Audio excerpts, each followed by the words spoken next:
Hi VS. Organised donation మీద చాలా movies వచ్చాయి. మనం కూడా చాలా మూవీస్ చూసాం. ఎందుకంటే తెలుగులో కానీ, హిందీలో కానీ, తమిళంలో కానీ, మరాఠీలో కానీ, కన్నడంలో కానీ సో మనకు ఒక ఆర్గానిక్ డొనేటివ్లో దాని మీద ఒక స్టోరీ చేసి తీయడం అనేది ఒక డిఫరెంట్ జోనర్లో ఉంటుంది ఏ డైరెక్టర్కైనా. సో ఆ డైరెక్టర్ జోనర్లో వచ్చిన ఏకైక మన డైరెక్టర్ ఎవరైనా ఉన్నారు అంటే గజనీ మూవీ తీసిన ఏఆర్ మురుగదాస్ గారు. సో ఆయన హిందీలో మన సల్మాన్ ఖాన్ గారితో మూవీ తీయడం జరిగింది సికందరు. సో సికందర్లో మెయిన్గా స్టోరీ ఒక ఒక పర్సన్ అంటే చనిపోయినాక కూడా తన అవయవాలు ఎవరికైనా ఉపయోగపడాలి అని ఎవరైనా అనుకుంటారు. సో ఆ థాట్ తోటే ఇందులో అండ్ సికందర్ మూవీలో సల్మాన్ ఖాన్ అండ్ రష్మిక మందాన భార్యాభర్తలుగా నటించడం జరిగింది. అందులో వాళ్ళ భార్య చనిపోతే తన ఆర్గనైజ్ ఒక ముగ్గురికి దానం చేయడం జరుగుతుంది. సో ఆ ముగ్గురికి దానం చేసిన ఆర్గనైజ్ ఎవరైతే ముగ్గురు ఉన్నారో వాళ్ళని టార్గెట్ చేసి వాళ్ళని చంపాలని చూస్తారు మంత్రి అండ్ మంత్రి కొడుకు. సో వాళ్ళ ముగ్గురిని ఎలా కాపాడాడు, అసలు ఎందుకు తన భార్య ఎలా చనిపోయింది, అంటే రష్మిక మందాన ఎలా చనిపోయింది, సో దానం ఇచ్చిన ముగ్గురు ఆర్గనైజ్ ఎవరైతే తన ఆర్గానిక్స్ యూజ్ చేసుకున్నారో ఎవరికైతే పెట్టారో వాళ్ళని ఎందుకు చంపాలనుకుంటున్నారు, అసలు ఏం జరిగింది అనేది సత్యరాజు అండ్ రష్మిక మందాన సికిందర్ కలిసి నటించడం జరిగింది ఈ మూవీలో. సో మోస్ట్ అవైటెడ్ యాక్షన్ మూవీగా ఈ మూవీ జరిగింది. సో ఇంకా ఫుల్ లెంత్ రివ్యూలోకి వెళ్ళే ముందు మా ఛానల్ ఫస్ట్ టైం చూసినట్లయితే ప్లీజ్ సబ్స్క్రైబ్ చేయండి, లైక్ చేయండి, షేర్ చేయండి అండ్ కామెంట్ చేయడం మాత్రం మర్చిపోకండి అండ్ సబ్స్క్రైబ్ బటన్ మాత్రం నొక్కండి ఫ్రెండ్స్. సో ఇంకా ఫుల్ లెంత్ మనము రివ్యూలోకి వెళ్తే సో ఇందులో ఒక ఫైటర్గా అండ్ ఒక రాజాదిగా ఒక యువరాణిగా నటించడం జరిగింది and Salman Khan and Rashmika Mandanna. So ఒక యువరాణిగా తన యొక్క బాధ్యతను నిర్వహిస్తూ ఉంటుంది. సో దాని పాత్రలో తన ప్రాంతంలో ఉన్న ఎవరు కూడా బాధపడొద్దని అందరినీ సుఖశాంతులుగా చూసుకోవాలని సికిందర్ భార్య అంటే సల్మాన్ ఖాన్ అండ్ రష్మిక మందాన చూసుకుంటుంటారు. కానీ సో అనివార్య కారణాల వల్ల తను చనిపోతుంది. అంటే ఎవరు చంపేశారు అయితే ఎవరికే వైరం ఉంటుంది, మంత్రికి అండ్ సల్మాన్ ఖాన్కి వైరం నడుస్తుంటుంది. మంత్రి కొడుకు నుంచి వైరం ఉంటుంది. సో అండ్ ఇందులో ఆ ముగ్గురు ప్రాణాలు కాపాడి అందులో ఒక ఆర్గనైజ్ పొందిన వన్ ఆఫ్ ద పర్సన్ ఎవరంటే మన కాజల్ అగర్వాల్. సో మనం మామూలుగా కాజల్ అగర్వాల్ అంటే మనందరికి తెలిసిందే అన్ని భాషలలో. సో తనని కూడా ఎలా కాపాడాడు, అసలు ఏంటి విషయం ఎలా అనేది మాత్రం మూవీ చూస్తే మాత్రం అర్థమవుతుంది. సో డెఫినెట్గా యాక్షన్ మూవీ అని చెప్పొచ్చు. బట్ తెలుగులో అని కాకుండా హిందీలో మాత్రం సల్మాన్ ఖాన్కి వేరే లెవెల్ ఉంటుంది. సో నిన్న ఈద్ కాబట్టి ఈద్ సందర్భంగా మూవీ రిలీజ్ అయింది సికందరు.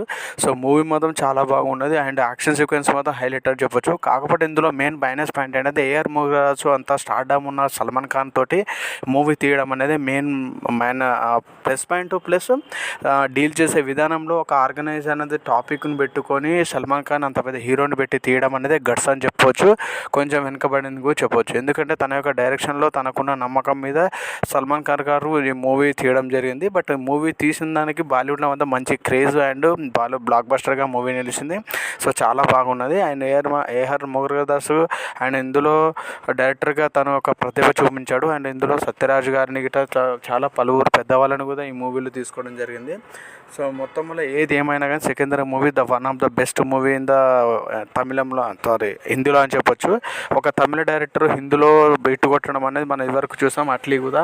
సో మన షారూఖ్ ఖాన్ తోటి తీశారు మూవీ జవాన్ మూవీ. సో అదేవిధంగా సికిందర్ మూవీలో కూడా మన ఈ సల్మాన్ ఖాన్ గారితో ఏఆర్ మురుగదాస్ తీయడం జరిగింది. సో ఇందులో కాజల్ అగర్వాల్ యొక్క పాత్ర లిమిట్గా ఉన్నా కానీ చాలా మంచి క్యారెక్టర్ చేసింది. అండ్ రష్మిక మందాన ఫస్ట్ హాఫ్లో అంతా తన యొక్క పర్ఫార్మెన్స్ ఉంటుంది. దాని తర్వాత తను చనిపోయినాక యాక్షన్ ఎపిసోడ్స్ అనేవి స్టార్ట్ అవుతాయి. సో ఇందులో రష్మిక మందాన యొక్క గ్లామరస్ కానీ యాక్టింగ్ కానీ ఒక సెంటిమెంట్ కానీ చాలా చాలా బాగా పనిచేసింది. అండ్ సల్మాన్ ఖాన్కి భార్యగా తను చాలా తగ్గట్టుగా నటించడం జరిగింది. చాలా హెవీగా చాలా ఉంది. అది ఇంకో విషయం ఏంటంటే ఇందులో రష్మిక మందాన గ్లామరస్ కానీ ఎమోషన్స్ కానీ చాలా పండించడం జరిగింది. సికిందర్గా కూడా మన సల్మాన్ ఖాన్ గారు కూడా చాలా మంచిగా నటించడం జరిగింది. చాలా హై లెవెల్లో తన యొక్క పర్ఫార్మెన్స్ చూపించడం జరిగింది. అన్ని మూవీస్ లాగా తను ప్రాణం పెట్టి చేస్తుంటాడు సల్మాన్ ఖాన్. సో అదే విధంగా ఈ మూవీలో కూడా తన యొక్క పర్ఫార్మెన్స్ని చాలా గొప్పగా చూపించడం జరిగింది, చాలా హై లెవెల్లో చూపించడం జరిగింది. సో ఇందులో డైరెక్షన్ డిపార్ట్మెంట్ కానీ ఫైట్స్ కానీ చాలా బాగున్నాయి. అండ్ కొరియోగ్రఫీ అండ్ మ్యూజిక్ విషయానికి వస్తే చాలా బాగుంది. యాక్షన్ సీక్వెన్స్ మొత్తం ఫైట్ మాస్టర్ చాలా స్పెషల్గా డిజైన్ చేయడం జరిగింది. యాక్షన్స్ మూవీస్ మాత్రం బీభత్సంగా ఉంటుంది మూవీ. సో యాక్షన్స్లో చాలా గొప్పగా చూపించడం జరిగింది యాక్షన్స్. సో ఫోటోగ్రఫీ కూడా చాలా బాగుంది, కొరియోగ్రాఫర్స్ కూడా చాలా బాగుంది, అండ్ లొకేషన్స్ కానీ దాని సెట్టింగ్ కానీ చాలా బాగున్నది. అండ్ ఏఆర్ మురుగదాస్ యొక్క డైరెక్షన్ అయితే ప్రతిభ మొత్తం క్లియర్ కట్గా కనబడుతుంది. బట్ ఇందులో సత్యరాజ్ గారు పాత్ర చిన్నదైనా కానీ చాలా గొప్పగా వర్తించడం జరిగింది. మెయిన్ మొత్తం సికిందర్కి అండ్ మంత్రి యొక్క కొడుకు మధ్యలో ఉన్న వార్ అనేది మెయిన్ అని చెప్పొచ్చు. పాత పగలు ఎలా ఉంటాయని మనందరికీ తెలుసు, ఊర్లలో చూస్తుంటాం. సో దాన్ని అగ్గినట్టుగా చూపించడమే ఇది బాలీవుడ్లో కొత్తగా లేటెస్ట్గా చూపించడం జరిగింది. చాలా క్లియర్ కట్గా చెప్పడం ఏంటంటే ఇందులో మూవీలో Sikandar movie the action pack అని చెప్పొచ్చు. ద బ్లాక్ బస్టర్ ఈద్ సందర్భంగా వచ్చిన మూవీ బ్లాక్ బస్టర్గా హిందీలో బ్లాక్ బస్టర్ కొట్టి ద ఈద్ ముబారక్ అని చెప్పొచ్చు. సో అందరికీ విందు భోజనం లాగా ఉంటుంది హిందీలో. తెలుగులో కూడా తమిళం అండ్ అన్ని భాషల్లో రిలీజ్ చేయడం జరిగింది. బట్ హిందీలో చాలా పెద్ద సక్సెస్ అని చెప్పొచ్చు ఈ మూవీ. సో మన సికిందర్ కాగా సల్మాన్ ఖాన్ ద బాయ్గా నటించడం జరిగింది. ఇందులో ఆ ముగ్గురిని ఎలా కాపాడాడు, తర్వాత ఏం జరిగింది అనేది క్లైమాక్స్ చూపించడం జరిగింది. చాలా ఎక్స్ట్రాడినరీగా చాలా క్లియర్ కట్గా చెప్పడం జరిగింది. Sikandar is the one of the best movie and in latest అని చెప్పొచ్చు. అదేవిధంగా అవయవాలను డొనేట్ చేయడం అంటే అంత ఈజీ కాదు. సో దాని యొక్క వృధా కావద్దు తన బాడీ అని చెప్పి వృధా చేయడం కాకుండా వేరే వాళ్ళకు ఉపయోగపడాలని చెప్పి మంచి కాన్సెప్ట్తో తీసిన ఏఆర్ రెహమాన్ గారి మూవీ, నేటి సమాజానికి తగ్గట్టుగా తీసిన మూవీ ఇది. చాలా బాగుంది. మా వీడియో నచ్చితే ప్లీజ్ సబ్స్క్రైబ్ చేయండి, లైక్ చేయండి, షేర్ చేయండి, కామెంట్ కూడా చేయండి. సబ్స్క్రైబ్ చేయడం మాత్రం మర్చిపోకండి. Thank you.